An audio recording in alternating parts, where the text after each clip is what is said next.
Travel. At sa pagpapatuloy po natin, let's continue to explore the world together. At makakasama naman po natin ang Bird TV Adventure. Saan-saan kaya pumunta ang nature road trip ng grupo ni Robert Pacheco. Welcome aboard, Robert! Yuhuu! Ay, magandang hapon po, Papa Awel. Hello, magandang hapon. At mas papagandahin mo pa ang hapon namin, Bird TV. Kasi dadali mo kami sa inyong mga pinasyalan. Gaano na ba katagal ang Bird TV Adventure? At saan-saan na kayo nakapunta? Actually, Papa Awel, ang Bird TV po ay kakadalawang buwan lang po. Abay, bagong-bago pa lang pala. Pero sa 2 buwan, marami na kayo napasyalan. Pero sa 2 buwan, marami na kayo napasyalan, Bird TV? Or ito palang ipapa-share mo pa lang sa amin ang inyong napasyalan? Actually po, sa 2 buwan po, buong Laguna pa lang po yung aking napuntahan. Ay, ang ganda ng Laguna. Ako lagi nandyan sa Pagsanhan, sa Paete, di ba naman? Ang ganda-ganda dyan, pati yung mga exotic food dyan. Sa Liliw, tapos yung sa Luisiana, yun, maganda dyan. Tsaka ang gaganda ng mga tahol na mga aso dyan sa likod mo di ba? Maganda talaga dyan. Nakikisama ang mga aso, kaloka. Sige, Bert, nasa Laguna ka ngayon? Nasa Paranaque po ako. Paranaque. O naku, saan ba kayo huling namasyal? At ang tutong isi-share mo sa amin ng Bird TV Adventure? Ang huli ko pong napuntahan ay yung Mahayhay Falls po, yung Taytay Falls sa Mahayhay lang. Ganda sa Mahayhay. Alam mo ba, maikwento ko lang bago ka pa magkwento.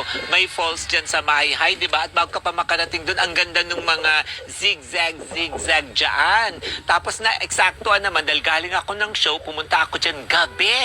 Ang dilim. Pero yung cat's eye ba? Ang liwanag nung kali, ang gandang picturean, di ba naman, Bert? Opo. Sige, ipasyal mo nga kami. Saan ba tayo pupunta? Sa Mahayhay Falls ba? Go, Bert! Actually po, yung Mahayhay Falls po ay isa lang po yun sa aming pinuntahan. Pero nung nagpunta po kami doon, bali 3 falls po talaga yung aming target na puntahan. Wow. So ang una po namin pinuntahan ay yung Kilangin po sa Liliw, Laguna. Oo. At saka yung pangalawa, yung Mahayhay.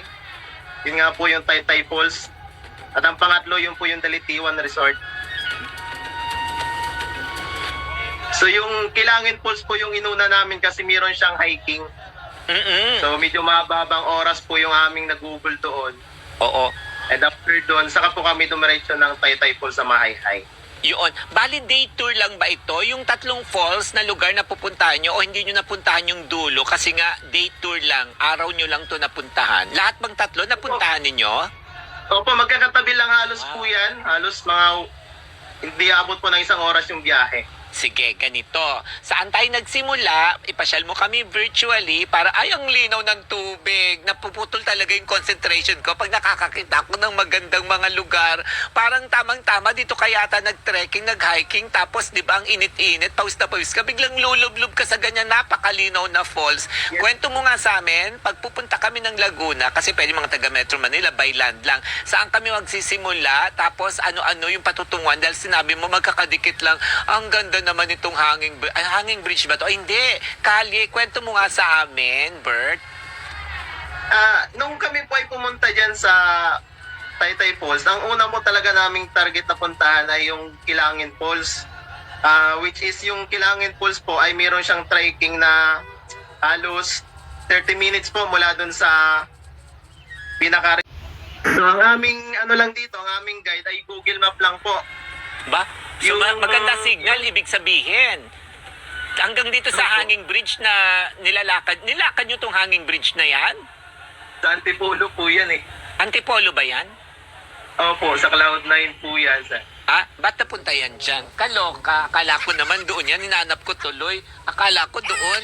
Nanginginig lamang ko sa'yo. Kaya pala ang hangin-hangin sa hanging bridge na yan. So iba-iba kasi itong pinuntahan ninyong lugar. Sige, kwento nyo muna lang sa amin yung yung Laguna.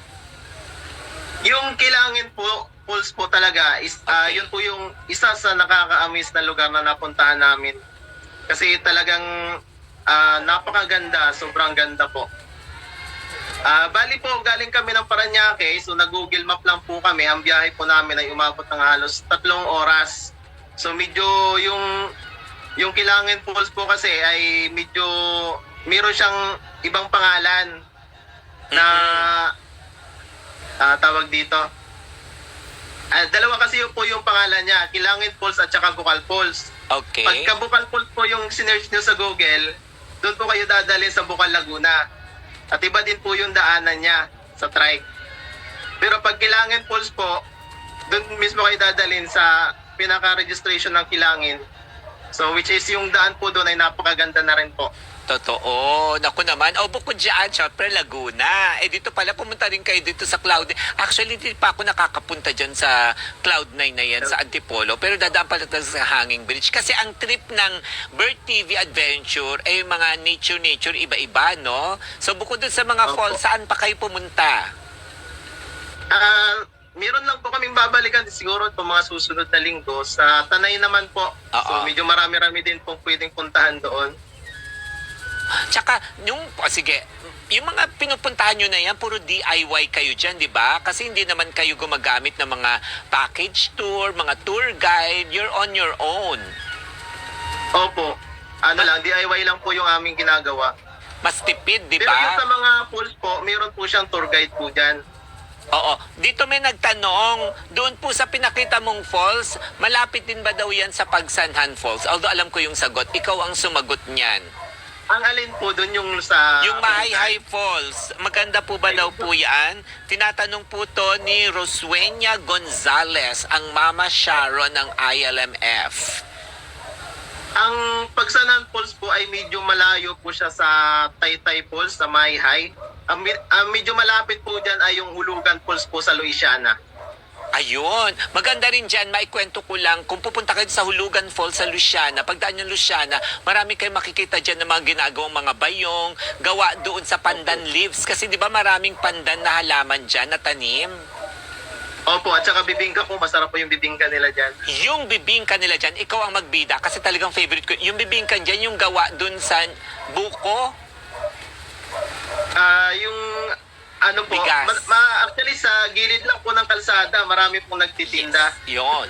O, ang ganda ng bibingka dyan kasi kakaiba. Tikman po ninyo, merong bibingkang bigas, may bibingkang buko. Ang sarap po niyan talaga. So, speaking of pagkain, doon sa adventure ninyo, Bird TV Adventure, ano-ano pa yung mga parang lokal na pagkain na talagang may pagmamalaki at masarap na pwede rin pasalubong? Yan naman ay tanong ni Manuel Cesar Gonzales. Sa Laguna po, ang pinakamasarap po na pasalubong ay yung buko pie po ng Laguna. Totoo yun yung buko pie. Tsaka pwede rin pang salubong yun di ba? Oo.